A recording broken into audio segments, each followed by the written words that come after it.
Hello and welcome, ladies and gentlemen, to Manchester Art Gallery for today's Institute for Government event, hosted in partnership and with the kind support of Legal & General for this discussion of how can mayors increase the supply of affordable homes. My name is Akash Brown, I'm Programme Director for Devolution at the IfG in London, and this is the fourth in a series of events that we've been hosting all across the country under the banner of the IfG DevoLab. And as I say, we're working with our strategic partners L&G on this, who are represented by Ben Denton, who will be speaking later in the event. Ben, thanks for being with us, and thank you to L&G for your support. So what is the IfG DevoLab and what is it designed to achieve? Well, instead of me explaining it at length, here's a video we made earlier that sets it out in more detail. In devolution, I'm a great believer in the idea that those with skin in the game, those that know their communities, make much better decisions than people sitting in Westminster and Whitehall. Welcome to the IfG DevoLab, the Institute for Government's new platform for learning from the policy and governance innovations that devolution has enabled. Over the past decade, mayors and strategic authorities across many parts of England have taken on a growing array of powers, and they've begun to use them in increasingly innovative ways. A core benefit of devolution is the space it creates for places to develop their own solutions to common policy challenges, allowing policymakers across the country to learn from each other about what works and what does not. Devolution in this way can act as a policy laboratory, or what we call the DevoLab. Here are some examples of what we mean. In Greater Manchester, strides have been taken towards the creation of an integrated transport system with publicly controlled buses and trams, the B network. Local leaders in the West Midlands have repurposed the Adult Skills Fund to support thousands more people to secure advanced technical qualification. The Mayor of South Yorkshire, meanwhile, has championed a strategy to address health inequalities, for instance through the provision of free beds and bedding to under fives. In Tees Valley, the Mayor there has used devolved investment funds to save the local airport from closure as part of a wider economic regeneration strategy.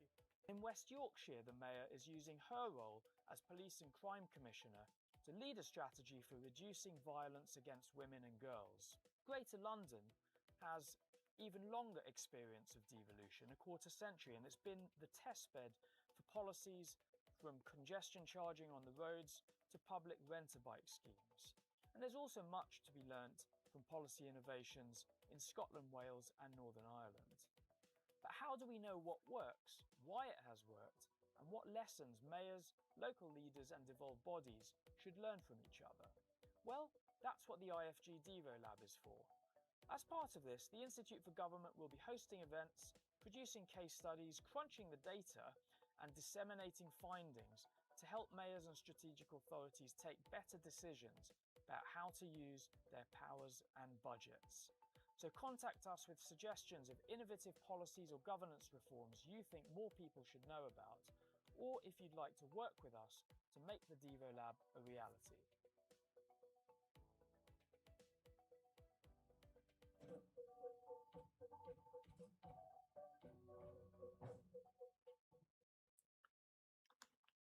So that is the DevoLab. That's what we are here to try to achieve, to identify those useful lessons, in this case, on how mayors can increase the supply of affordable homes, mayors and the strategic authorities they lead. And we've got an excellent panel here to help shed light on that question.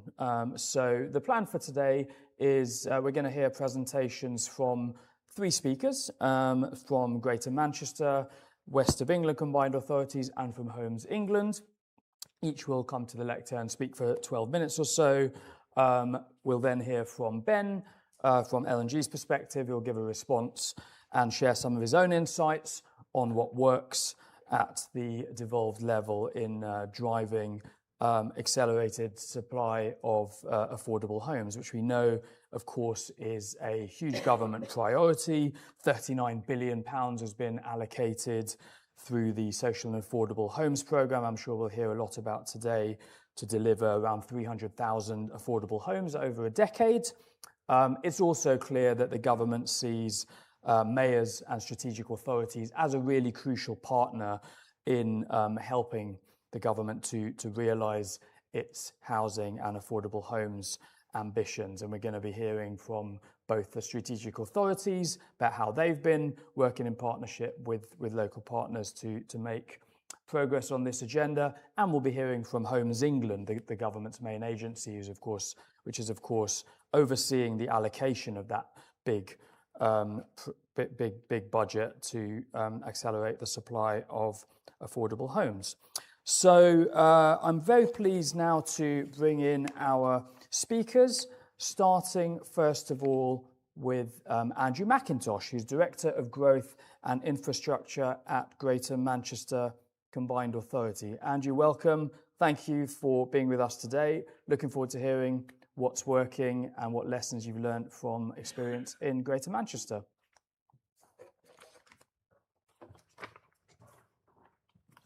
Thank you, Akash. See if I can control. So, hi everyone. I'm Andrew McIntosh, Director for Sustainable Growth and Infrastructure at the Combined Authority. So I'm going to spend today talking about our experience of delivering housing growth in Greater Manchester. I've actually worked for the Combined Authority for more than 10 years, actually pre it becoming an actual Combined Authority, so I've spent quite a long time working in this space, delivering housing, managed the setup of our GM Housing Investment Fund, and I witnessed the changes in the landscape over that period and hopefully can reflect on some of those critical factors affecting delivery. And I'm going to focus today on system approach and partnership.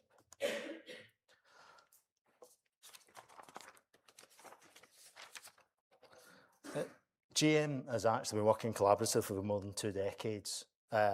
Strong foundations upon which we as the 10 local authorities have actually worked together. So the creation of the Combined Authority in 2017 was building on that existing foundation, and that underpins our collaborative system thinking that is critical to delivering housing in a GM context. I think the thriving city region where everyone can live a good life is our strapline linked to our updated Greater Manchester strategy, which was launched in the summer of 25 last year, but as a strategic document agreed by all 10 local authorities, the leaders and the system, so that we've all got a clear vision that we're all trying to deliver across Greater Manchester. And central to that is the delivery of energy efficient homes and good quality homes, which are a key plank of ensuring that actually we have a thriving city region. I think within our Greater Manchester strategy, we've got 7 key work streams. I think we need to think about creating the right conditions for our people to thrive. So that doesn't just include homes, albeit that is fundamental as a starting block for the people of Greater Manchester to grow up and grow old. But we also need to think about creation of good jobs, the connectivity between where people live and those jobs, and the right skill support to make sure that actually people can benefit from the attributes of the city region. But the housing and good quality housing is the building block upon which actually we can enable our people to grow and thrive in a Greater Manchester context. I think what this does is create the framework of objectives that everyone buys into, and then is also a North Star for us and our partners to actually embrace and work towards delivering collectively and collaboratively together. I think that system approach that everyone is bought into really gives everyone joint purpose and focus in terms of what we're trying to achieve, and therefore how we collaborate and work together to achieve that. I think one of the key things for us is, well, where and when are we building to deliver those ambitions is the next stage, building upon those strategic foundations. I think we've adopted Places for Everyone, which is a spatial framework within Greater Manchester, and that sets out where we're going to build over the next 15 to 20 years. So we've got a very good idea of where we want to build, and have therefore now really been pushing on building the homes and employment space that we need for our local communities. So in order to support that approach and integrate the way in which we work collectively across GM.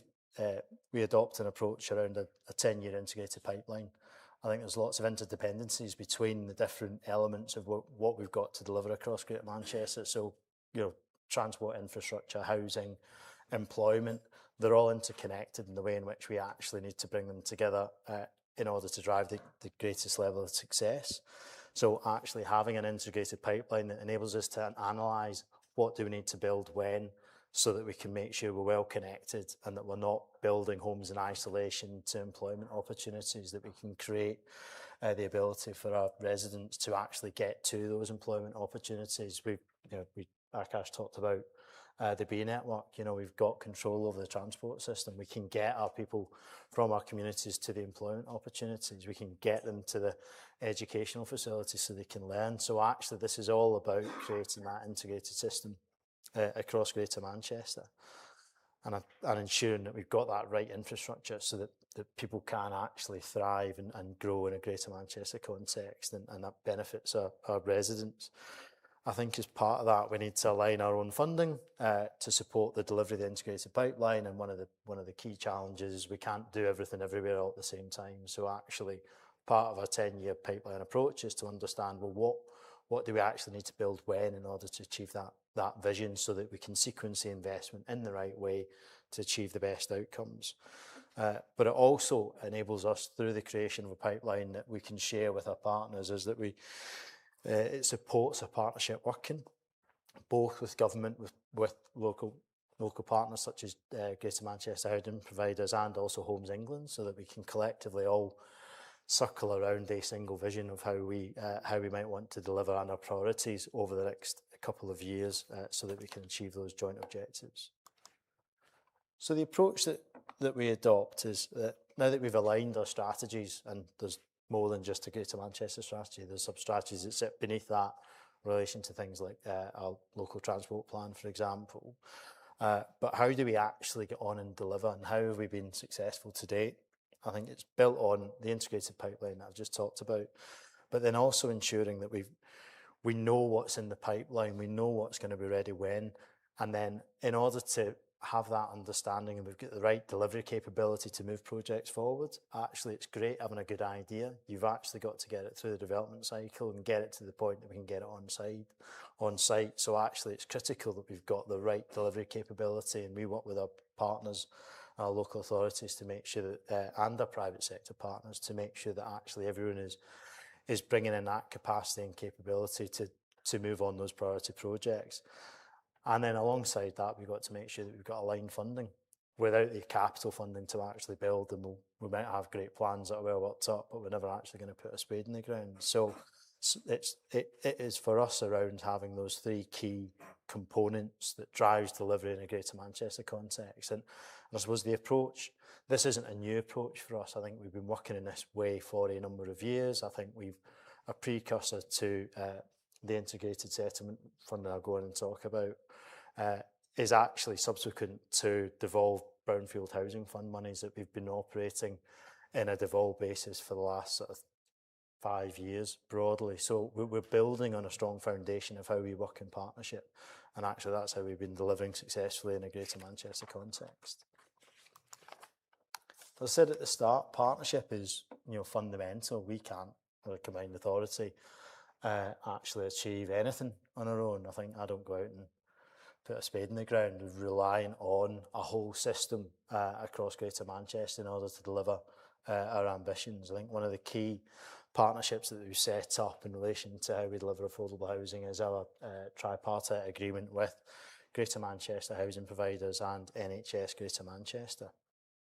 That original partnership was actually signed over 3 years ago, and Greater Manchester housing providers have been established many years before that. So we're building on these foundations of collaborative working and partnership. And I think through that collaboration and utilising the funding that we've had historically, we've delivered more than 6,000 homes over about the last 5 years through that collaborative working in a Greater Manchester context. So that collaboration and partnership can't be underestimated, because actually without everyone working together, then I think we would be failing to deliver in a Greater Manchester context. again, another critical partnership is that with Homes England. I think we've been accessing this, the Affordable Homes Programme, alongside the money that we've been allocating to projects locally in order to deliver affordable homes across Greater Manchester. And while we've got a currently badged a good growth fund, and that'll be the fund that we use moving forward, we have had the historical funding that we've aligned alongside the money coming through Homes England, so that actually we create combined funding packages. None of these projects are easy to deliver, and they always take bits of money from different places in order to get them on site and delivered. And I think actually it's the joint partnership with Homes England at a national level, as well as local partnerships, have been fundamental to our success. I think government themselves are committed to enhancing that strategic place partnership that we've got with Homes England, and for me that's actually going to be fundamental to how we accelerate delivery of affordable housing going forward, subject to actually Homes England having the right tools and mechanisms and governance in place for us to work together, which obviously I'm very optimistic about, Jackie. Hopefully we hear a bit more about that in a minute. And I think as devolution has progressed over the years, I think in a Greater Manchester context, our first devolution deal was in 2015 or 14, possibly even earlier. One of the first big things from a housing point of view was the agreement to provide the money to set up the Greater Manchester Housing Fund. So from a devolution point of view, Greater Manchester's been in this space for a number of, well, that's actually now over a decade. I think the current devolution arrangements have resulted in the provision of an integrated settlement. And I think for me that represents a partnership approach with central government. I've talked about Homes England and our local partners, and actually the integrated settlement still constitutes a partnership arrangement between ourselves and government. I think we've been entrusted locally to deliver the outcomes and objectives that government want to achieve, and I think custodians of that need to work with partners to deliver that. But also the integrated settlement doesn't in its own right constitute all the money that we need in a Greater Manchester context, or at a mayoral level. We're still going to be reliant on national agencies to deliver our ambitions. And from a spatial perspective, as we start to bring forward large strategic sites, as we start to think about how we're connecting our people and communities to jobs, we're actually going to be thinking about how do we enhance the rail network, how do we deliver more national highways infrastructure to connect those larger sites to other parts of the conurbation. And we cannot do that alone, and we'll be entirely reliant on the national agencies as well as Homes England from a housing perspective. There's a very key part for me around us using our integrated settlement locally to make those local decisions in the right way that really drive growth, but then also working with government to ensure that they're investing at a broader regional level, so that we can actually tie in and connect our joint investment to achieve the maximum outcomes that we can. And I think we've historically got a track record of building houses in the GM context, but hopefully as we move forward that we'll be able to continue that delivery at a Greater Manchester context. And the integrated settlement really is a bit of a step change for us. It has enabled us to create a good growth fund, a lot more control over local transport spending decisions, and enable the integration. So really a big step change that we will really now trying to grasp the nettle of with announcements that we've made, such like through the Good Growth Fund in November, where we're supporting thousands more new homes to be delivered across Greater Manchester. What does that mean in a practical context? So for us, we've spent years delivering and supporting housing development in the city centre, the core of the conurbation, so Great Jackson Street being an example of that, and the heart of the city centre. We're also been supporting housing delivery in the town centres across Greater Manchester. So that's Stockport Interchange, which is now fully built and operational in Stockport Town Centre, where we invested patient equity alongside grant and debt to enable that to come forward alongside investment from our Transport for Greater Manchester. So again, just an example of where we've historically stitched together funding packages which haven't necessarily been aligned. We've been able to achieve, I think, really impressive developments that really do make a difference to the regeneration of town centres, and hopefully now moving forward we can do we can do more of those across wider town centres. I think we've also supported projects such as Farnworth Green and Bolton, which is, driving regeneration in some of those low-value, more deprived parts of the conurbation to really regenerate and work with the communities to help and support the regeneration of their areas and to help them in line with our Greater Manchester strategy to thrive as a local community. And that doesn't just mean all the town centres across Greater Manchester, also the fringes of the city centre. So actually the regeneration across Victoria North and the outskirts of Manchester city centre. Again, another important angle of ensuring that we're driving growth and expanding on the infrastructure that we've got in place in a Greater Manchester context. I think viability continues to be a challenge, so look forward to working with government on a partnership basis in Homes England as they step forward to hopefully continue delivering housing in a GM context. I'll say questions, but I think I'll just say thank you for now and hand over to Stephen. Thanks, Andrew.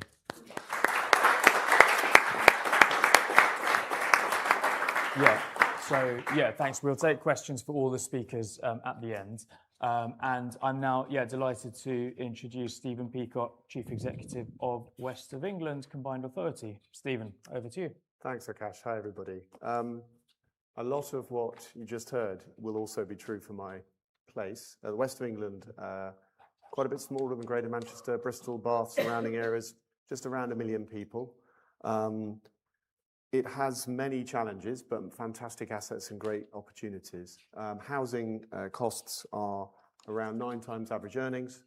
In terms of percentage of median take-home pay, Bristol is the second most expensive to rent after London in the whole of the UK. But we also, I know we're talking about new housing delivery here, but we mustn't forget that there are a lot of homes not meeting the decent home standard, with around 66,000 in our place.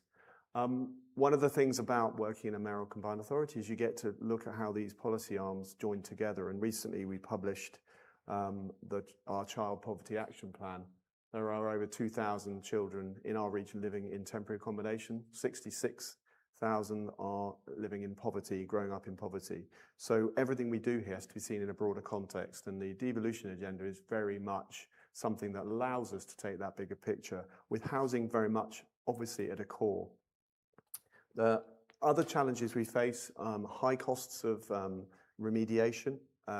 Bristol is the second most expensive place in the UK to build at the moment. Construction costs, labour are very, very high. Also, it's very low density. And one of the things about UK cities in general is, compared to European cities, we have low densities typically. And clearly there is a challenge and a trade-off around density and market viability, making optimum use of the brownfield sites that we all have in our region. And of course we have construction skills shortages. So there are many, many things that we face as challenges. How we approach this under our new mayor, who was elected in May last year, Helen Godwin. Well, first of all, we wrote a new strategy, because again, housing delivery has to be seen in context. We are the most productive region outside of London. Our economy is very, very strong. And it's also true to say that our population is forecast to grow faster than any other mayoral combined authority area over the next decade. So in our strategy, we've identified growth areas. These are areas which bring together the ability to absorb housing, but also have economic growth at their heart as well. So jobs and skills and opportunities. And they all need to have connectivity at their heart as well, as a region that is not well served by its public transport system, in great contrast here to the fantastic things we see in Greater Manchester. So how we all bring that together is the puzzle. It's the big challenge we all face. But I think now is the best time, it's certainly been in my working life, to try and address those issues as mayoral combined authorities. One of the apex opportunities we have is the spatial development strategy, which is where we can agree how new housing will be configured alongside our transport and our other economic priorities. For us as a region, this has traditionally been quite a challenging discussion to have. because we are largely a rural area, and we have areas of urban areas with large amounts of brownfield land, but with land values and constraints that make it quite challenging. And so meeting unmet demand is going to be a challenge, and there have been 2 previous attempts to agree a spatial strategy which haven't worked. What's different this time is we're actually starting from the place about what we want our place to look like, rather than where will the houses go. And I think that is a cause for optimism. It is something which I think both politicians, businesses, and all residents can see matters to them. We have identified our preferred alignment for a potential mass transit system, without which some of our challenges will be continued. Bristol, second most congested city in the UK after London. There's a pattern emerging. And we recently published a transport vision. And so now we're getting on to the detail. We want to have a 30 or 50-year vision. We haven't had one as a region before. We haven't had what Manchester has had for the last 30 or 40 years, and we're catching up fast. But we know where we really are, and that's important. So we also have a strategic place partnership with Homes England. We also see it as being extremely important. It's the link to our coordinated approach across all government departments, MHCLG, Treasury, DFT, the new Housing Bank, of course, but also the National Wealth Fund, our transport key stakeholders such as National Highways, Rail, Network Rail, and departments such as DEFRA. All of those organisations are integral to us achieving our housing supply challenges, whether it's about the potential for a new town in Brabazon, which is a phenomenal opportunity, but which will be constrained by our ability to move people sustainably in and out, or whether it's the centre of Bristol, which is, again, a very exciting part of the region, lots of new housing and other developments, but we have, as yet, an unfunded flood defence scheme, which needs to be finished before we can move forward with confidence.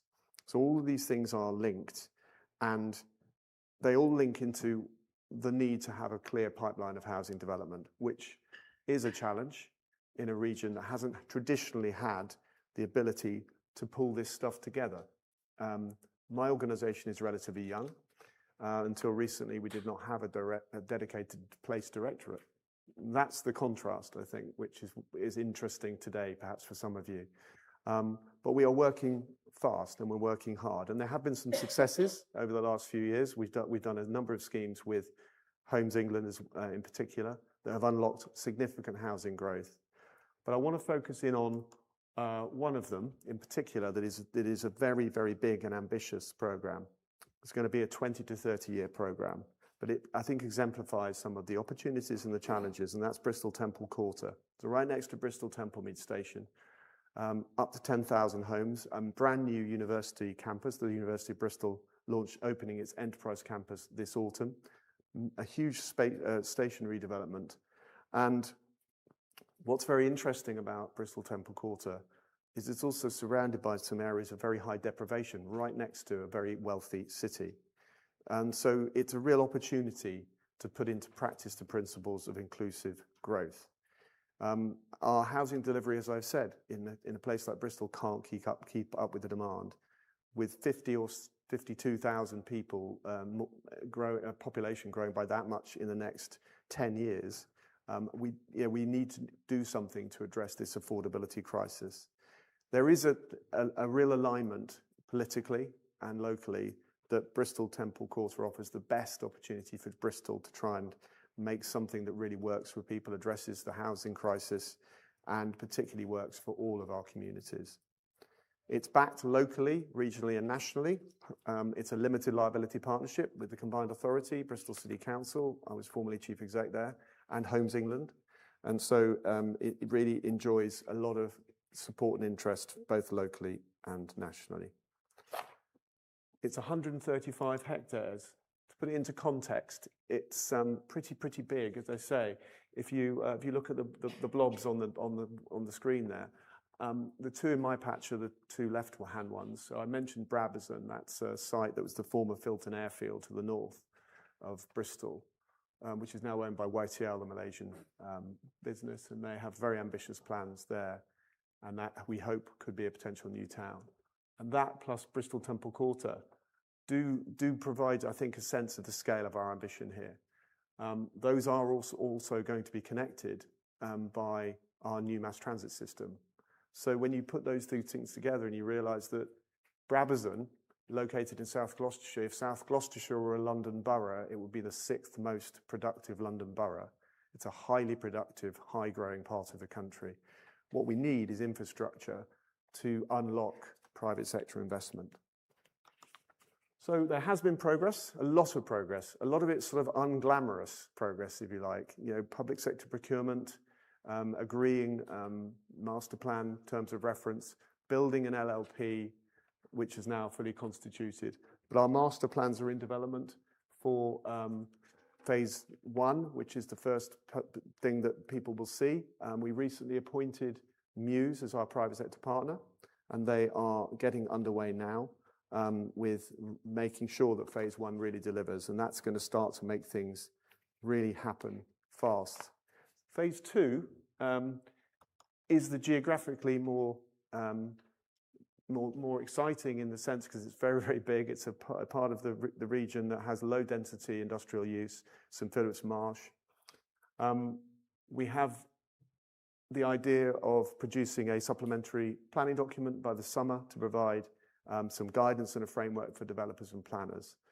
The idea here is to have a genuine mixed-use development, which is very close to this university campus, as well as being a place which we want to keep as an industrial zone for the region. But it's a very exciting time against a backdrop where we all know, those of us working in the sector, that one of the only products currently that's viable is purpose-built student accommodation.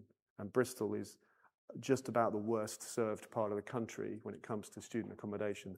So there's a business case there that would, if we were not able to do something about it, see a lot of this go before a master plan has even been confirmed. So we have to be very, very agile, and we have to be focused on the kind of placemaking that we want. So what are we experiencing that is stopping us or could stop us deliver the vision of Temple Quarter? Clearly, viability is a problem in everybody's inbox right now, whether it's the inflation of 22% over the 22-23 period, or the new obligations and the new challenges to do with the building safety regulations. These are real challenges that are having a real effect on supply now. Land assembly is very, very important for us. If we had a brownfield land fund, we would be using it. We don't, and we need one. In order to be able to acquire land, we have to have our ability to put some money in the pot. We are exploring with potential private sector partners the creation of what we call our Future Places Fund. So we're quite happy to blend our money, but there will be a role for the public sector. And we obviously look forward to working with the new housing bank on potentially seeing what can be done there. I mentioned infrastructure. We have to get the infrastructure in early. We are trying to look at all the mechanisms we can to secure developer contributions, clearly.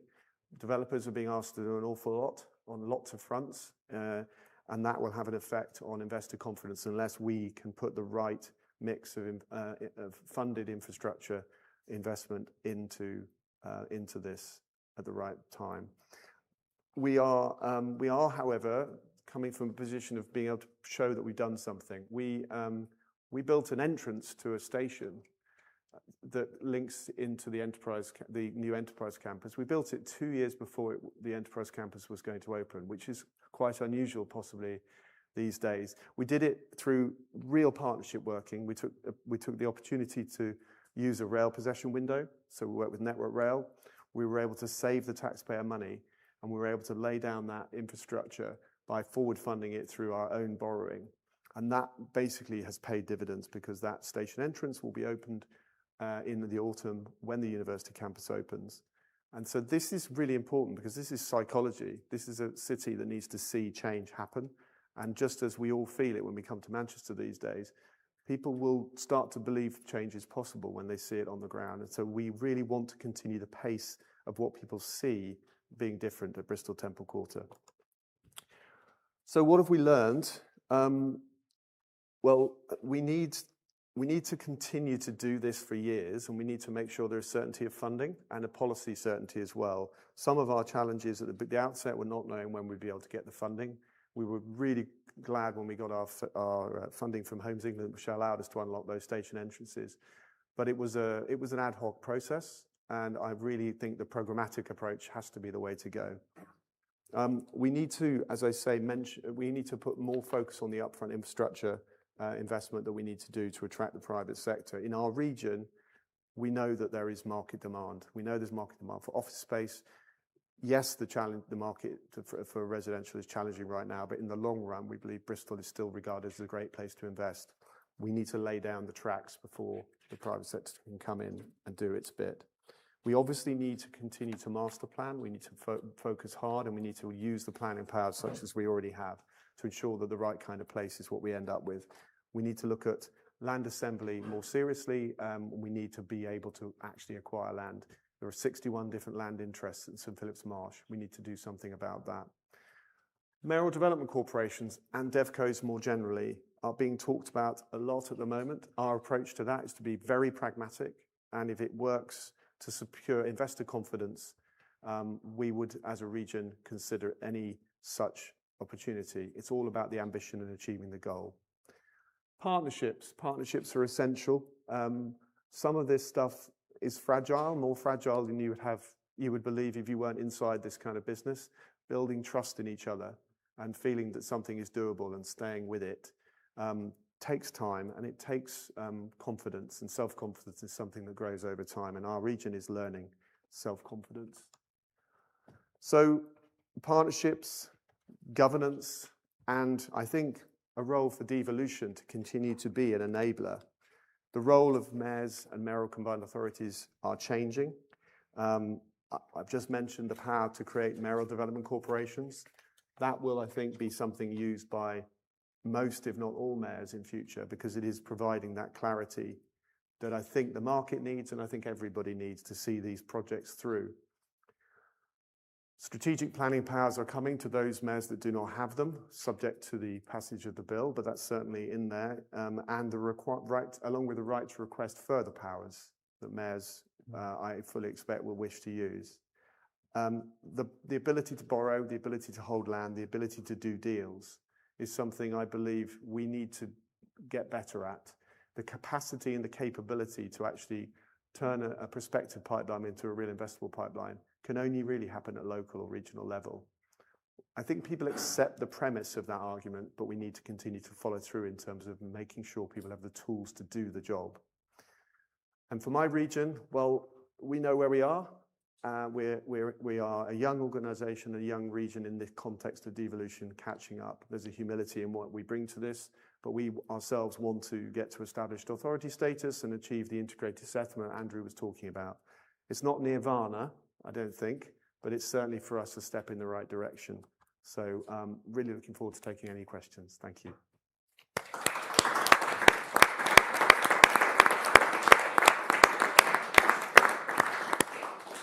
That's great. Thanks, Stephen.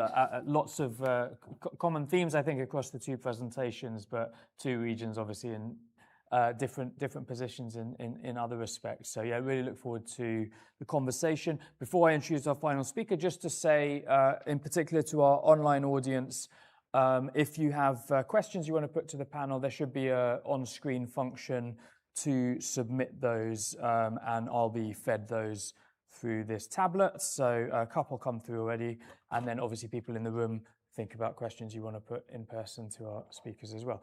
So our final speaker, welcome to Jackie Rigby, who is Assistant Director for Place Partnerships and Capacity at Homes England. Jackie, thanks for joining us. I know you're supposed to be in your hometown of Sheffield at a Homes England event, so we really appreciate you joining us instead, and I hope we've not got you in trouble with your boss. But yeah, welcome and look forward to your insights. Thank you very much, and afternoon, everybody. It's good to be here. As Akash said, I head up a Place Partnerships and Capacity function in Homes England.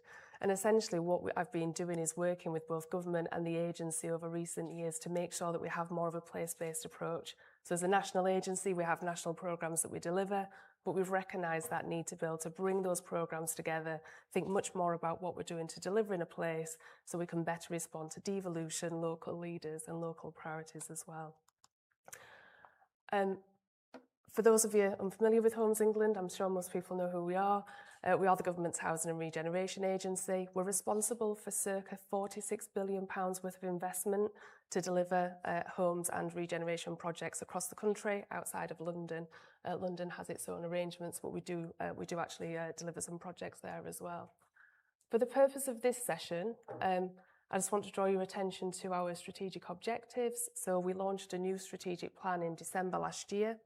And as you can see on there, our objective 2 is all around delivering the biggest increase in social and affordable housing in a generation. And our strategic plan is really, really explicit in terms of to deliver against our objectives and the things that we're responsible for. We need to do that by working in partnership with mayors and local authorities to deliver against local housing need and deliver economic growth as well. As I said, over the last few years, we've been thinking about how we take more of this place-based approach. So there's just a really kind of potted history there over recent years based on feedback from partners, feedback from government, just about how we need to iterate the model that we had previously and how we need to move towards this more place-based approach. And in particular, like I say, responding to the devolution white paper in there as well. So for us, really making sure that as a national agency, we can respond to government's housing ambitions in terms of accelerating housing and increasing housing supply, but also meeting the devolution objectives as well that you heard in the video at the start of the session. So you've already heard reference to our strategic place partnership model from colleagues on the panel, but essentially central to this place-based approach and being able to respond to local leaders is this strategic place partnership model. We've got 10 set up so far, so Greater Manchester were the first ones back in 2022, and we've now entered into a further 9, so we've got 10 in total. The strategic place partnership model, you can see there what the aims are on the slide. But this whole point around having a shared ambition, Andrew referred to it as this kind of North Star. What is that single vision that everybody's aspiring to is really, really important. And I've also heard reference as well to that point around being able to kind of jointly prepare and build this shared pipeline, particularly with that view of what are all the priorities? What are all the things that we jointly want to deliver? But realistically, how can we blend different types of funding and how can we realistically kind of address the projects that we can take forward now, near term, and what are those things that are just more medium and longer term that we're going to have to not prioritise as much as some of the immediate delivery as well. And that's a fundamental part of what we do with our partners when we're working through this. And feedback that we've had is from Homes England, by having us there in the room with the strategic authorities, with the local authority partners, and being able to act as that like objective broker, I think really helps in terms of being able to do that prioritisation. You've already heard reference to the fact about that alignment between public and private sector funding and resources, and actually having a really flexible approach, but again, not losing sight of the fact that when you've got mayors, that you've got assurance that they're really clear, they're committed to their vision. Actually, that really helps to kind of corral local partners as well to be able to get behind that vision and to be able to deliver against it as well. In terms of some recent successes, that I've purposely steered away from Greater Manchester and West of England, but in terms of just how that's helping to deliver on some of the affordable housing principles that are in the strategic place partnerships. In Sheffield, you've got 4 stockholding local authorities there, all really clear ambitions in terms of what they want to do to increase council house building. We were able to fund a commission, a report for them, again being able to bring partners together to really think about what are those recommendations there where actually helping them to be able to form bids to really make use of the council house building fund that they managed to attract. In more practical terms, we've also been able to work through the Housing Together partnership and the South Yorkshire Strategic Authority in terms of identifying key sites in Sheffield where we've been able to direct Homes England grant funding into those schemes, which has resulted in about 100 homes in 2 key Sheffield sites being brought forward with really high levels of affordable housing. In West Midlands, a slightly different example there. You've already heard reference the Brownfield Housing Fund, but actually we worked really closely with West Midlands to understand where are you wanting to prioritise that funding, which schemes are you wanting to take forward, and how can we then as Homes England look at how we can use our affordable grant alongside that, so we come up again with a prioritised pipeline of schemes that we're going to co-invest against, and again we've got that assurance, we know which projects we're going to be taking forward for delivery. So lots of examples, and I would say that even though the strategic place partnerships are bespoke to each area, obviously responding to bespoke local priorities, the one theme that runs through all 10 of our strategic place partnerships is affordable housing and our commitment to collectively increase the affordable housing supply. I talked earlier about the amount of money we've got. It's always good to be here just freshly. Bidding's just opened for our Social and Affordable Homes programme, which again you've heard reference to. So bidding opened for that yesterday. It's one of our core tools, obviously, in being able to support the delivery of affordable housing. We've got a huge grant fund. £27 billion will be directed through Homes England for us to work with affordable housing providers to make sure that we can take forward those schemes. This is alongside the other settlement that we got in the spending review for a new National Housing Delivery Fund as well. So with the aim of making things simpler, we've gone from an agency with several national programmes, we will just have 2. And this is all about responding to kind of what we hear from partners about making entry routes to the agency much easier, and for us as well having greater flexibility over those projects that we can support, speed up decision making, and deliver the homes that we need. On the Social and Affordable Homes programme, as well as there being a huge amount of money available, which is just brilliant news, bringing that back to how we want to respond and work locally, we made sure that when we were designing the fund, we wanted to be able to be even more responsive, like I say, to mayors and their priorities as well. So we worked with the 6 enhanced strategic mayoral authorities to make sure that we were working with them already to understand their strategic and thematic priorities, but actually we made sure that we could reflect those in the Affordable Homes Prospectus. So when bidders are bidding into Homes England about the schemes that they want to take forward, we've actually got a mechanism now whereby they will have to declare how that fits in alongside the spatial and thematic priorities of those established authorities. And we're also working as well to make sure that then the authorities have oversight of the bids that are coming through as well. And that means that the authorities have confidence that we're working with those providers to make sure that we've got bids coming through that support their priorities. But in the case if we get bids that aren't coming through on those, we can then have a discussion about what are those barriers to delivery, and it enables us to really get under the skin of what some of the challenges might be. So again, we can work together and come up with more effective opportunities and solutions to those challenges. As part of not only having those objectives set out in the prospectus, each enhanced strategic authority has also received an indicative funding envelope. Colleagues will make sure I say that this isn't a devolved amount to the authorities, as much as I'm sure that's what many would like.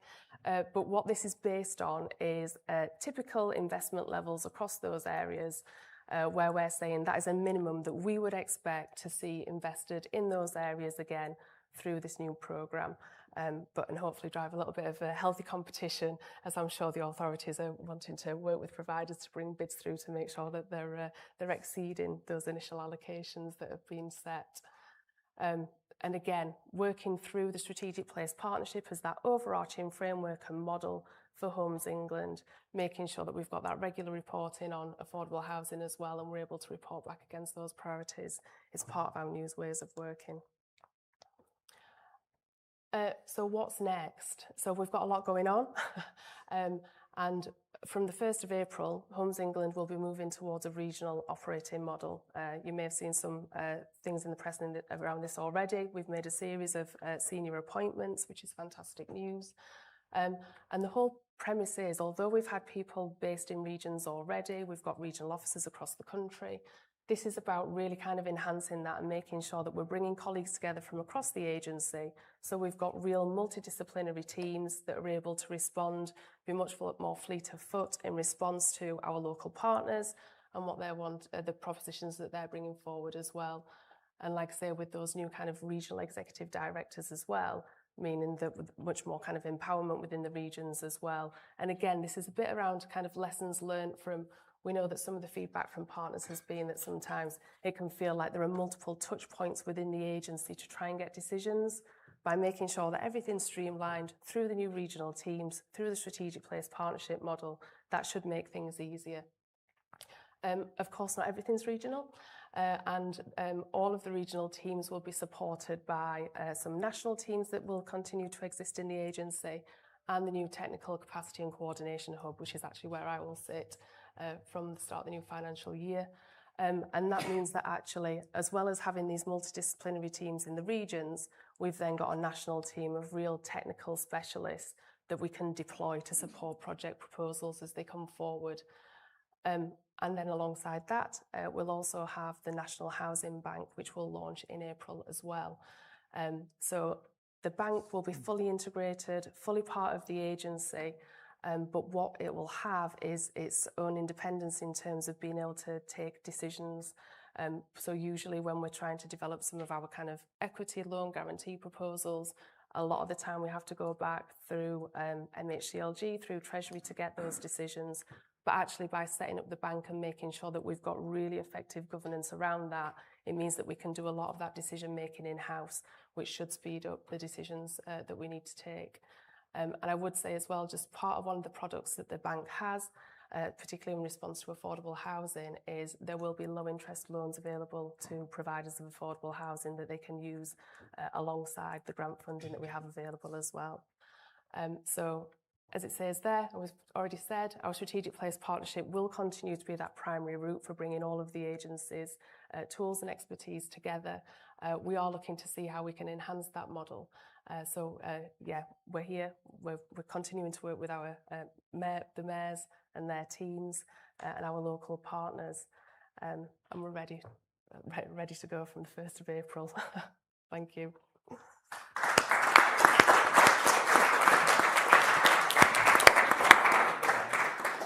Great, thanks so much, Jackie. Yeah, really great presentation. And now very pleased to introduce Ben Denton on behalf of L&G. Brilliant, thank you, Rakesh. And brilliant presentations from Andrew, Jackie, and Stephen. So I'm going to super tight on time, so I'm going to hopefully give like a half a minute from me, I guess the market context, and then just give a bit of a reflection from an institutional funding perspective on the presentations from Andrew, Stephen, and Jackie. So a little bit about me. So I look after growth and strategy into affordable housing in Legal and General. Spent the last few years building our affordable housing businesses. So that's grown to about 9,500 homes under management over quite a short time period. But there's been a really massive focus in the combined authority areas, which I'll go on to in terms of how do we deliver housing growth in a really challenging marketplace. My background was in the advisory sector. I've been a developer for a time, so built affordable housing. I have worked for a local authority, so understand the local authority side of things. And then latterly, in the last part of my career, I've sort of sat in an institution, always borrowing the experience from other places.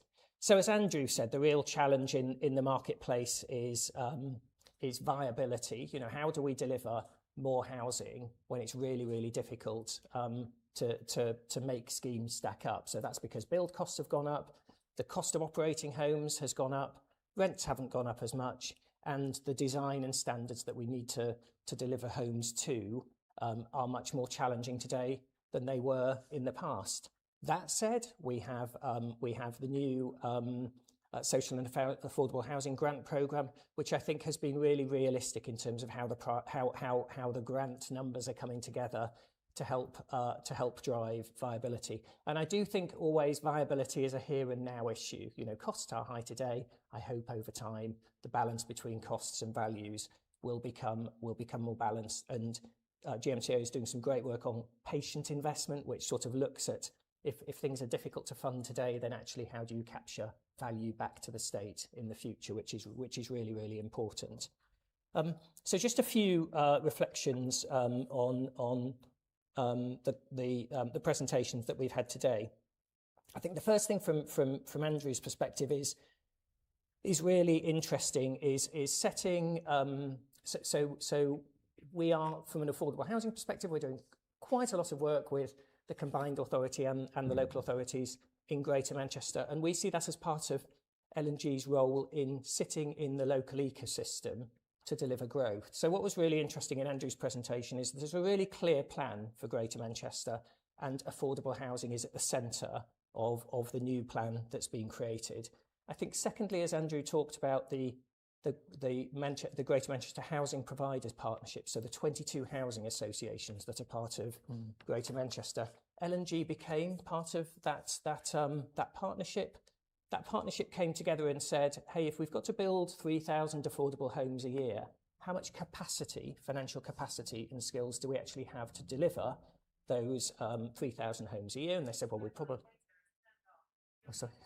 They said we probably have enough for maybe about 2,000 and a bit homes. So that's why they at that point said, well, let's think about the gaps that we've got in the, let's say, the ecosystem to be able to build more. And that's where from an L&G perspective, we were invited in. We were really grateful to be invited in. But also we've seen our role as sort of fitting in. So we're trying really hard not to trip over or compete with the existing organisations that are in the sector, because they're all doing great work, but how can we sit in and be part of the ecosystem and grow effectively the ecosystem in a place? And that's not just the ecosystem with registered providers, it's the ecosystem with developers, working really closely with the combined authority and the local authorities to be able to deliver more. So over a relatively short time frame, it looks as if we might be delivering about sort of 10 or 15% of the affordable housing in Greater Manchester over the next period, which is good, but we all have to go so much further from a practical perspective.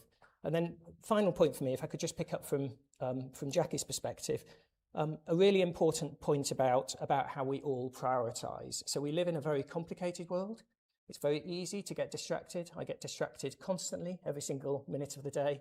So how do we make sure that we all agree on what are the really important priorities, and also how those priorities can deliver either today and tomorrow, or deliver next year and the year after, and be really thoughtful about compartmentalising our effort into quick delivery and longer term delivery, so that we can do both things at the same time, because we have to deliver quickly tomorrow to solve the housing challenges of all of those people on the housing waiting list and the TA challenge. But we also need a lot of effort to focus on next year's work.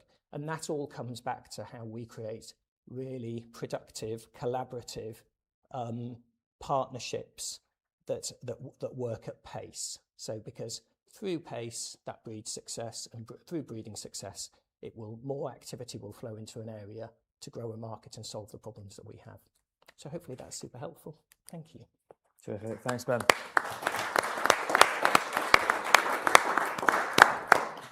Thanks very much. So I can see we've got a few questions already coming in online, which is great. I'll come to the room first in a moment. Before doing that, I just wondered if the panel, maybe starting with you, Jackie, had any reflections on that last question, which I think was a really important one that Ben just put.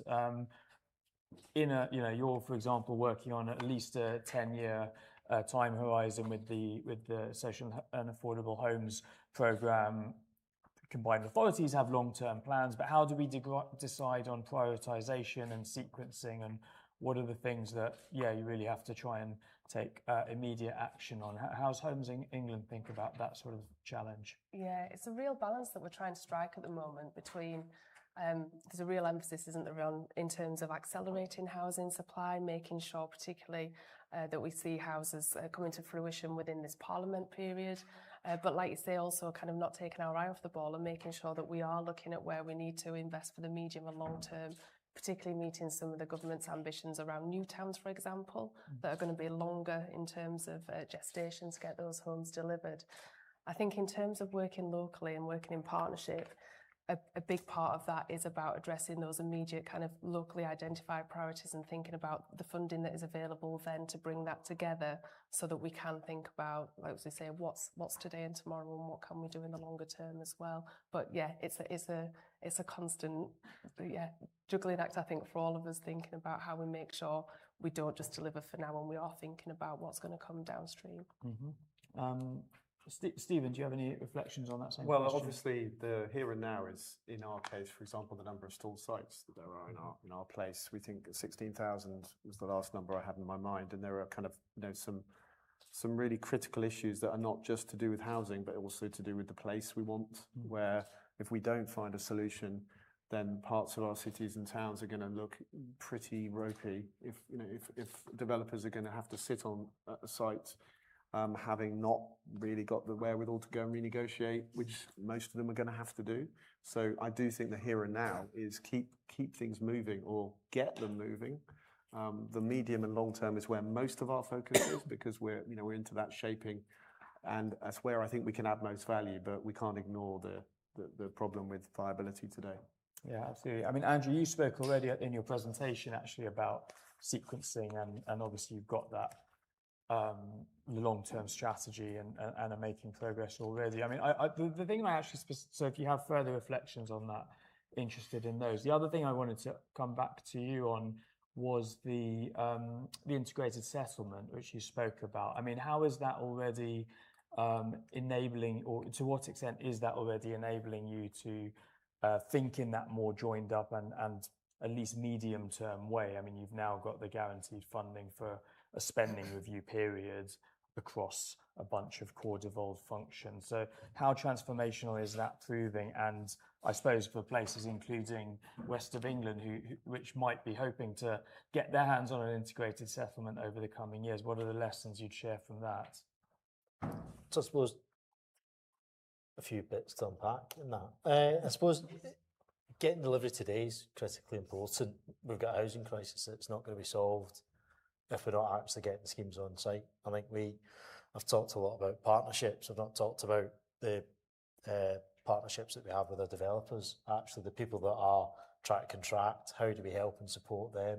Thinking about supply chain issues, how do we work on a skills agenda basis to ensure that we get the right construction skills in place? And I think having that streamlined decision-making process is fundamentally critical and has been one of the routes to success that we've achieved in the Greater Manchester context. And I think, lessons to be learned, create a framework and a strategy that the politicians can feed into, and then delegate authority to be able to make quick decisions in line with an agreed strategy, so that you don't get embroiled in political decisions sort of in every single investment decision that you make. And I think we've I suppose set up a governance structure that enables that sort of faster decision making, and I would say still not as fast as I'm sure some people would like it, but certainly speedier than other places. And I think some of those sort of basic building blocks are really important to ensuring that we get on site. I'm hoping it's one of the things that Homes England have argued appropriately with MHCLG about in terms of delegations, so that they themselves can make those quick decisions as well. Because I'm saying that knowing very well that's exactly what you're arguing about, because Homes England have been constrained, Treasury not removing the shackles in terms of making any decent level delegated decisions. So the more that we can have streamlined decision making, and just to put it into context, looking at schemes where a delay of 3 months is costing an additional £400,000 in construction costs just now, it's quite frightening how much cost has been baked in because of delays in making any decisions. So I think in order to crack on, it will be massively important that everyone can condense the decision-making process. And I think to people that are setting this up, and I've said it for years to people that actually ask me, what's important, don't let politicians involved in the actual detailed decision-making process, because it will become a political decision rather than a decision with an agreed framework that officers can then progress and make decisions on. Okay, yeah. Reminder that this is on record. Andy? Don't let the politicians get too near the decision making. Interesting. No, I didn't say that. They make the decisions about how we the strategy and exactly how we do it, and then it's about the decisions. It's about the day-to-day decisions, and I think that because it is important, because I think you see people set up governance structures where actually the politicians are involved in every single decision, and then I think that actually creates, you know, a forum in which the politics can get in the way of what are longer term decisions. So politics is quite a fluid place to work, and actually it's very important to make sure you've got a framework within which actually officers can get on and deliver, especially given that private sector partners are investing hundreds of thousands of pounds in developing projects, and actually how do we create the conditions in which they can get on and deliver? Well, it revolves around trying not to change the goalposts all the time. So I think it is, you know, your question around how do you increase the supply of affordable homes, it is around creating the framework in which people can invest with confidence, knowing that that landscape's not going to shift, and that, you know, challenging. I think we do it very well in the Greater Manchester context. So I think all our politicians sort of buy into that concept and ethos of having that control. So not saying something that's sort of totally against the political. Sorry, that was unfair of me, but no, useful to draw that out. Stephen, did you want to come in on that point? I think there's something really interesting in this, in that not all places are like Greater Manchester, and capital does need to flow into places where the politics is more variable. So I think this question about I call political leadership, and the questions about what that does to certainty are really, really important. And I think that a maturing of a conversation about what is the right way to show that leadership at a time of maximum turbulence in local and regional politics. You know, we ain't seen nothing yet on that. So how does that play into investor certainty? I think that the conversations around, for example, the New Towns task force and the use of devcos are quite important. They may not be equally necessary everywhere to provide investor confidence, but what we're seeing is places are being really pragmatic, you know, behind closed doors possibly, because it's not that much of an exciting conversation, let's be honest, for the public, but the ability to ensure that the public still has the title to the asset, but that the market can see expertise and investability within that opportunity is so important to being able to keep this pipeline going into what will only get to be a more, shall we say, more interesting political environment. Yeah, no doubt. Ben, have you got any reflections on that? I mean, as an institutional investor, I mean, what does L&G want to see from mayors and from strategic authorities to give you that confidence that, you know, the decisions aren't going to be subject to regular disruptive changes? Yeah, I think. I mean, my reflection is obviously. So there is a political cycle within places, but by and large, the direction of travel of those places continues to be broadly similar. You know, if I think back to my Westminster days and Hammersmith and Fulham changing from one direction of travel from Conservative to Labour, and it was quite a big upheaval at the time. Then after a fair time, the plan was the same. It was about delivering more affordable housing, regeneration of estates, etc., etc. So I think the plans generally, you know, the strategic plans that professionals create do endure from time to time. Obviously, the political changes that come in might create a bit of an upset for a time, but the direction of travel becomes the same.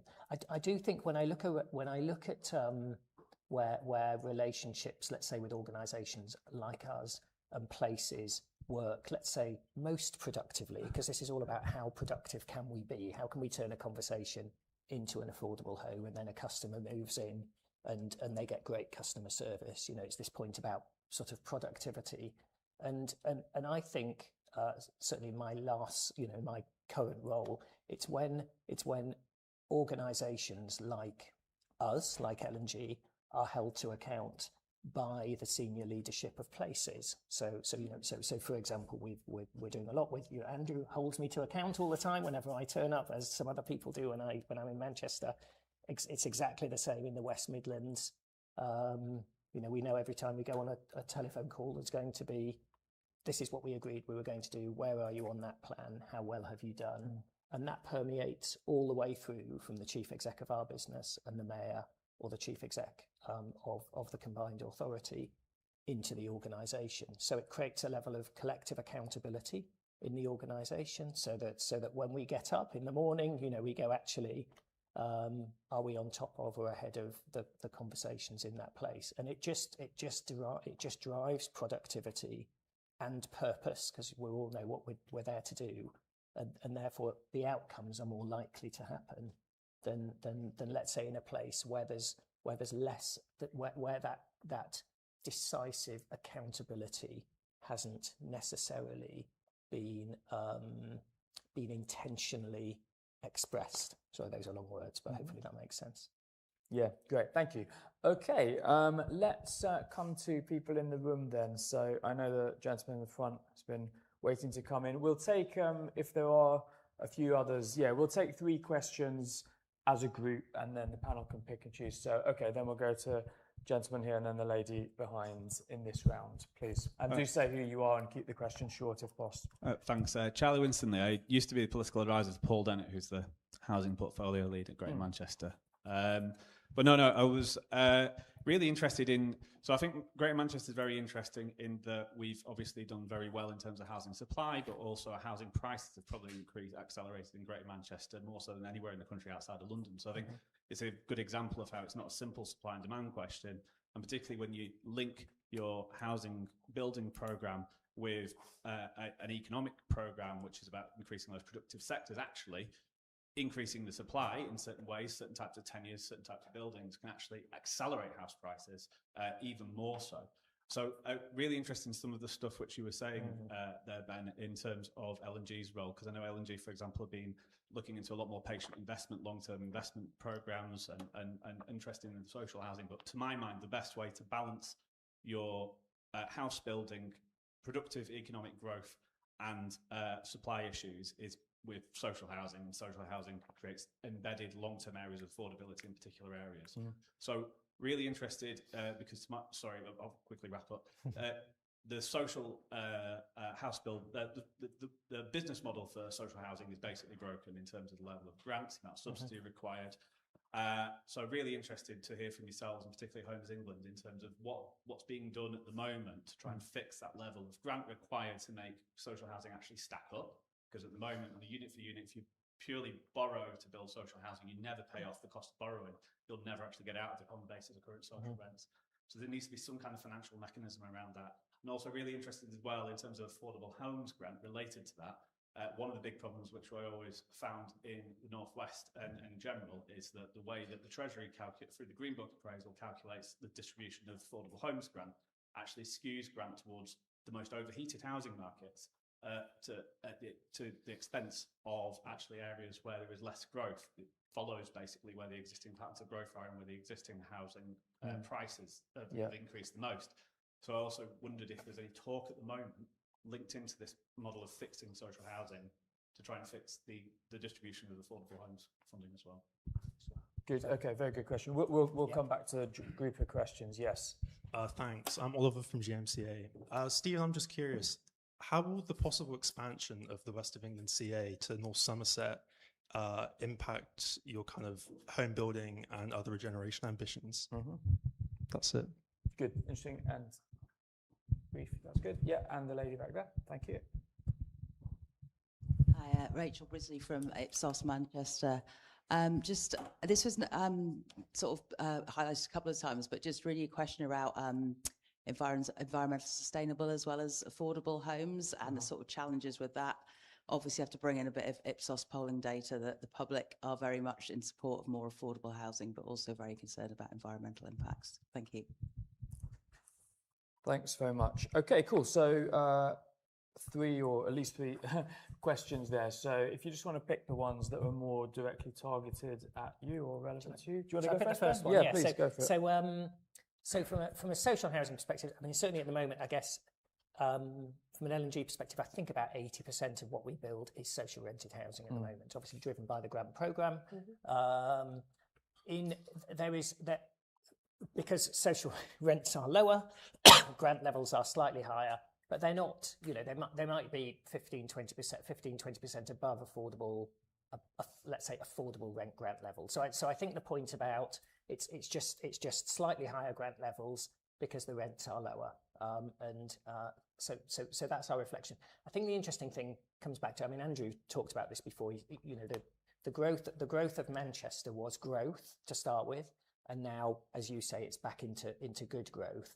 I think our reflection is about 2,000 affordable homes a year get built in the Greater Manchester area. The strategy needs to be 3,000 affordable homes a year, and a much higher proportion needs to be social rent. I think the other reflection comes back to, what's our role in that? Is very little social rented housing was built in urban areas in the past, obviously because there's under Section 106 agreements. There aren't really any Section 106 agreements in Greater Manchester, so everything is grant supported. So we saw our role as doing more urban social rented housing to fill in that gap, to bring good growth into the city centre, whilst many of the existing players could continue to deliver good growth and more social rented housing in the areas where they had really strong links already with the local communities. So I think we do sort of say there is an ecosystem, but I think the interesting thing for me is how can we support councils to step back into the marketplace and be house builders as well. That happened for the last 4 or 5 years, and then obviously Public Works sort of loan board became more expensive, and so they've stepped out. We need both registered providers and councils building more social rented housing to deliver good growth. That's great, thank you. Jackie, so I mean, there's questions I think definitely targeted at you while you're in the spotlight, so to speak. There's also an interesting question, which I think links to this one about the distribution of grant funding, maybe beyond just the urban hotspots or whatever, which is about how do we enhance where's it gone exactly? But basically, what are you doing to enhance provision of affordable homes in rural areas as well, which typically also are places where there's no MSA necessarily for you to do a strategic place partnership for. So how do those other parts of the country fit into your thinking? I'll try and pick up those points there. So in terms of the distribution of affordable housing and the grants that's available, we are very much kind of provider-led. So affordable providers come forward, we will grant fund their schemes. I think with the latest programme, the fact that or in recent years at least, we've been able to fund social rent everywhere has been made a big difference actually to making sure that we can make sure that higher grant levels are available across the country to support the tenures that are needed. So in terms of kind of the model and the distribution, I would say we're provider-led. We do pick up on we do deliver affordable, well, not us directly, but we do deliver affordable housing everywhere with our partners. And I think sometimes, particularly on the rural housing element, sometimes there's a misconception that we don't fund rural schemes because they're too expensive, they're outside the grant rates.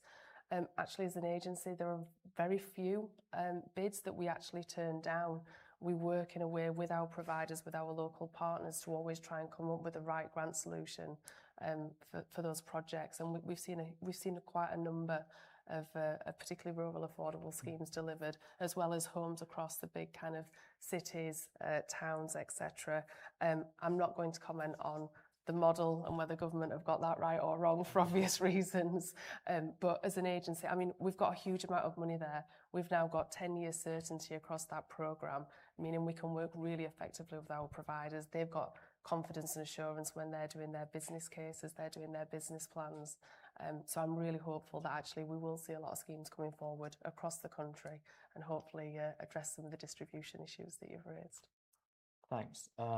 Stephen, there was a question that was definitely targeted. I'm not sure it was just for me. Was it North Somerset? Is that not Yes. the general knowledge? So North Somerset is in the process, for those who don't know, of consulting on whether they could join the authority. It would actually naturally be quite important because that hasn't happened very often recently, that there's been an enlargement. The answer to that question is we are already working with them because we will be creating one spatial plan. So what's called a strategic planning board is we hope going to be agreed at our next committee. So that will provide us with a mechanism to have one plan, and we already wrote them into our growth strategy. So the third largest part of our region, urban area, is actually Weston-super-Mare, and we are investing in a new train station at Portishead.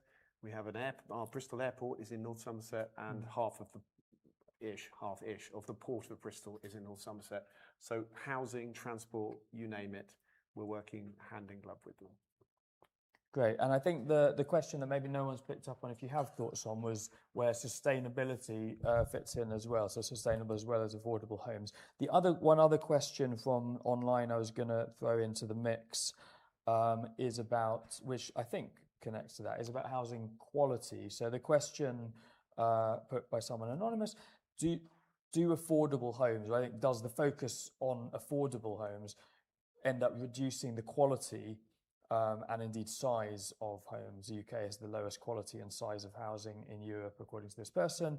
How can size and quality of homes be increased as well? So how do you, I suppose, balance those different factors alongside affordability, basically? And Ben, I'll come to you in a sec as well on that.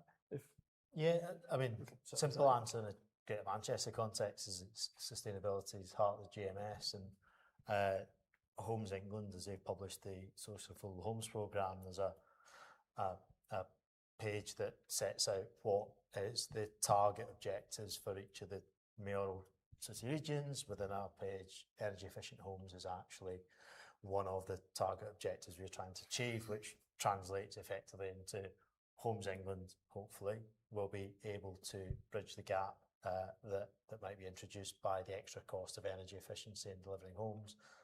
We have got our integrated water management plan, open green spaces built into sort of the way in which all the local authorities design their schemes. So sustainability, biodiversity, net gain, all built into the way in which local plans and the spatial framework PFU were brought forward. So, very much trying to address it, and the ambition to move towards net zero homes delivery, not just energy efficient. I think we just recognise that the market's going to take a bit of a while to get there. So yeah, I think we definitely have it baked into our plans and prioritise actually supporting those that do try and deliver energy efficient standards. I'm going to have to ask you to repeat the second question. So it was whether the focus on affordable homes reduces quality and size of housing. So most of the local authorities are all implementing space standards, so that actually the size of the homes that are being delivered are actually sufficient in sort of a modern context. And then from a quality point of view, working with our housing providers, that's a long-term investment. I mean, I don't see any difference when we have funding schemes between mixed tenure developments and the quality of the different tenure types that come forward. And I think predominantly, and this is, I'm sure, I'll welcome Ben's view, but if you're going to own and operate a house for 40, 50, 60 years as a business plan basis, then you're not reducing the quality, you're ensuring that the quality is actually at the right level so that you can maintain it over that longer term period. So I don't think that there is a reduced quality for affordable or social homes that are being delivered, and certainly would not be expecting that in any of the schemes that we deliver. Okay, thanks. Yeah, did you want to come back on that? Yeah, just on a couple of points. So from a sustainability perspective, I guess, so our direction of travel has always been dialing out acquiring homes with gas boilers. So we were at 25%. I think this year will be about 7% of stuff that we buy, and next year we'll buy nothing with gas boilers. So it's all moves into air source heat pumps or electric solutions. The massive focus though is how do you make sure that the energy costs for the customer are going down? So which obviously gets you to focus on the fabric, and you just don't fund homes that aren't going to meet the standards. That's how you change the marketplace, because then everyone, if you're a big funder of homes in that marketplace, then it sets the standard, and hopefully other people will copy, and then that becomes the new norm. I think from a customer perspective, it's a really interesting reflection. I mean, so I can remember when we set up our business, I had to go to the board of L&G, the sort of the big organisation. They look after whatever it is, £1.5 trillion worth of mainly your money. And although you haven't all got £1.5 trillion, but anyway, but the one thing they talked about was do not do anything that undermines the trust and confidence of customers. And so there's always been a massive focus on customer experience in providing affordable housing. So everything from the box when people move in, so that they've got their cup of tea and and their delivery vouchers, because you can never find the food the day you've moved in, all the way to carpeting and curtains and bits and pieces like that. So the quality, and then the third thing is you just don't buy homes that are small. So why, because otherwise you're propagating a marketplace. So, and again, by doing that, you end up investing in and therefore providing the homes that are going to work in the long term for customers. Great, thanks. Okay, we have lots more questions online. Not much more time to go. Maybe we'll run over 5 minutes or so if everyone's happy with that, just so we can get a few more voices. So we'll take, a couple more in the room and or online. So, gentleman there and then here in the front. Thanks. Hi, my name's Steve Skelton. I run a consultancy called Question Factory. We heard from Andrew about the kind of benefit of Greater Manchester working its priorities into the Social and Affordable Homes Programme. We heard from Ben about the benefits of being held accountable to mayoral authorities. And we've heard from the government about they've sort of promoted the idea of mayors as the strategic gravity in the region. So do the panel agree with me it's a little odd that only half the mayors in the country have a say on the Social Affordable Homes Programme priorities, and would they also agree that it would be good to extend that to other mayors? Because only the established MSAs have that, including the Mayor of London, indeed. Yeah, okay, good question. That's a good one for you, Stephen. I'm James Brewer, Head of Rail Supply Chains at the Department for Business and Trade. I'm hearing in my neck of woods from senior rail leaders that rail needs to think more about the wider economic and social value it can bring. And it's referencing more and more, linkage with, more housing. But I was just wondering to get the panel's wisdom on land value capture and whether, when you're building new rail links, new rail stations, and the land increases in value consequently, can that be used in some way to help fund affordable housing? Okay, very interesting. So last call for anyone here. Otherwise, other question, I'll put that into the mix in a minute. I think there's one here for you, Jackie. On those two questions, we've had land value capture and what about the rest of the country, which doesn't have that privileged position, I suppose. Stephen, do you want to come in on that? Because WECA is one of the mayoralties that doesn't have that status at the moment. So we do have a strategic place partnership. Yeah. That is a place where we will be lining up pipelines, plans and ambitions. And the way things are is that devolution is a tiered affair. And ultimately, I hope we can get the benefit of the visibility of a common pipeline before we become an established authority, which I am telling the mayor we are going to achieve in 8 months' time. So how long it will take for us to get an integrated settlement depends on fiscal events, but we are pushing hard because there does need to be a motivation to get to a higher level, and of course you need to have credible plans and a track record, and not every place is in that same position. So I would obviously like it today. We're acting in the way that we need to act to make sure that we know what's happening in our patch, almost as if we had that power, which we don't currently have. Yeah. Great. I mean, on that, I think it's really interesting to hear that tiered approach. And if I may, I'll put the other question from online, which relates to that, which is to what extent are foundational strategic authorities, so these are ones without mayors at all, and which the government has strongly signalled we may see a lot more of, because we seem to be going slower on mayoral devolution now. So to what extent are those non-mayoral authorities able to take advantage of these opportunities? If you want to pick up on those as well, Jackie. Yeah, I'll pick up both of those together, hopefully. So as Stephen says, there is a tiered approach to devolution. We're operating as Homes England in line with the devolution framework that's set out in the white paper. And I think important for both foundation strategic authorities and the position that Stephen's outlined, as well as there's got to be capacity within those authorities to be able to respond. So we're absolutely working on the strategic place partnerships, the joint pipeline.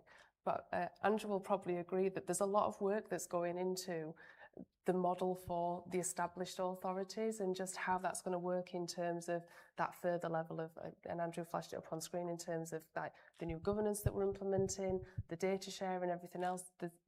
Hopefully we'll streamline it, but initially when you standing up anything like that, it's quite an industry, isn't it? So I think for both, that tiered approach has got to kind of recognise the fact that all the authorities are at different stages. They've all got different levels of skills, capacity, expertise. We want to work together to get everybody on the journey so that everybody becomes established. Obviously, it's part of our objectives working with government, but I think there's got to be a recognition that just that capacity doesn't exist everywhere equally yet. Yeah, very interesting, important theme we haven't really touched upon enough, but thank you for that. Andrew, I mean, you might have reflections on that point. Land value capture, I think that's something GMCA has put into practice to some extent. I mean, the other thing that's sort of been skirted around is the question of the case for or options for further devolution. I mean, Stephen mentioned it in his presentation. I mean, obviously there are some, including some mayors, I'm not sure if Andy Burnham has said it or not, who've openly made the case for devolution instead of partnership working of Homes England funding. So is there a GMCA position or your own position on that as well? I'll maybe duck the last question and go for the value capture, if that's all right. So the Stockport example I flashed up is effectively you can directly invest in assets that you retain and hold for a period of time in itself as a form of value capture. I think we are very keen on capturing value in other ways because actually we can't own and operate all the assets that are built in a Greater Manchester context, and there is clearly value growth as we successfully deliver regeneration. So actually, what are those mechanisms that we can deploy? I think there are some tools that government have deployed through allocation of growth zones and investment zones, which is retention of business rates in particular boundaries. But I think there's a whole series of different mechanisms that could be used to capture value in different ways, and definitely in discussions with Treasury and the department around what those might be, because I think the point that you hit on, which is infrastructure is expensive to deliver, integrated settlement funding is insufficient to fund it. From a local point of view, we've got a government that's saying they're strapped for cash. From a budgetary point of view, so they equally can't fund it. Actually, it's new models that enable us to finance the infrastructure provision out of that future growth. And I think that definitely is an area of interest that we're exploring with the Department and Treasury as it stands. But that's all in chain rather than actually concluding anything other than I think people understand the concept, but we just need to look at what mechanisms can we deploy. Great. Okay. Ben, I'll come to you for final thoughts in a moment. I think, Stephen, perhaps you wanted to come. Just to reiterate the point, which is that the economic uplift, the business rate retention is the simplest one in tax increment financing. We've used it in the country many times. I think an additional dimension here is where you can overlay it into place plans and be more predictable in how it's deployed. And obviously the Manchester Good Growth Fund is a really good example of what you've done with what you've got, which we're all going to learn from. And I think in terms of where the government seems to be headed in its thinking, we can do a bit more of what you might call devolved infrastructure finance rather than fiscal devolution. I think the safe thing to say is how deals are structured has to be grounded in place, that they need to use the tools that frankly already exist. And I think you can do a lot more with what's already permitted under the rules if you put your mind to it as a country, I mean, and different places are in different places. We're catching up, but we can't, we've got a long way to go. But we've got some leaders to copy from, so that's great. Okay, so we are pretty much out of time. So final words and thoughts from Ben to close off the session. Thank you. So I guess from my reflection, we are in a really positive policy environment from a practical perspective to deliver housing growth. I think as we've heard today, different mayoral combined authority areas are at different points, and the ones that are, I guess, have built more maturity but still have the challenges to address are in a really interesting position to create new ways of working and bring together new partnerships and show how different things can be done in different ways. I mean, I'm really positive about the work, certainly at the moment, that Homes England and MHCLG and the combined authorities do with the Treasury. So everyone comes together in the same room now to try and figure out solutions to understand what can be done. Partly because I think there's a real realisation that delivering more affordable housing doesn't just solve the dire social problem that exists, but it also delivers the growth of UK PLC GDP, which is needed for the country to be more successful, to help it to be able to afford the costs of running it from the tax revenues that are generated by the nation. So I'm optimistic and really positive about all the contributions today. So thank you. Great. Okay. Well, thank you so much. Well, thank you everyone for joining us. Thanks again, Ben and L&G, for your support of this series. Just to say, we will be producing a publication, a policy briefing informed by what we've heard today, setting out lessons that we hope places across the country can learn from the experience of what we've the examples we've heard from today. We've also just published, for those interested, yesterday, also in partnership with L&G, the write-up of a previous session, which looks at how mayors can secure investment into regional economies. So quite a lot of similar themes covered in that one. Do find that on our website. And that's all we have time for today. So please just join me in thanking our excellent panel.